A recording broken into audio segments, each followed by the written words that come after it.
My wife suddenly screamed while I was sleeping at night. It wasn't until I realized what was happening that I saw the dog licking my wife's feet. My wife was terrified, and I had no idea where it came from, so I put it in the warehouse, but when I was about to leave, I was afraid it would be afraid of the dark.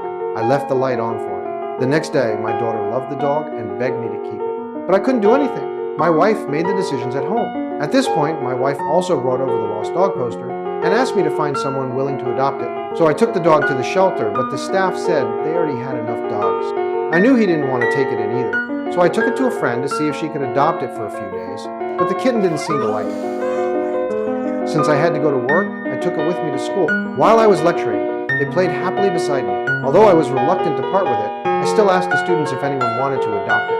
After get off work, I brought it home and named it Hachiko. I kept praising the puppy, hoping my wife would keep it. But after I finally convinced her, Hachiko completely destroyed her months of hard work. My wife was furious and wanted to throw Hachiko away, but I still put it in the storage room. A strong wind suddenly picked up outside at night, and I couldn't bear to leave it there alone. So I brought it home, but it kept barking. Afraid of waking my wife, I turned on the TV. Surprisingly, the little guy also loved watching baseball, but I actually fell asleep right away. Thankfully, my wife didn't blame me. Later, I taught Hachiko how to fetch a ball, and even my daughter came to play. And so, no one adopted Hachiko, but I took good care of it. But on this day, as I was rushing to work by train, I discovered that Hachiko had suddenly appeared. It refused to leave, so I had to take it home. It turns out this little guy dug a hole in the yard. Fortunately, my wife came back and helped me a lot, but I still missed Hachiko. When I got off the train, Hachiko was actually waiting for me at the door, but no one came with him to look for me. This adorable creature always makes me reluctant to leave it. Today, I even brought him to the train station on the way to work. I watched him go back by himself and then left.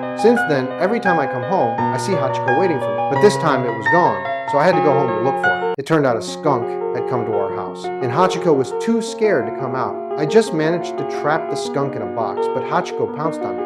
Whoa! As a result, my wife complained that we both smelled too bad and wouldn't let me get into bed. But if you want to see it, the movie is called Hachi, A Dog's Tale.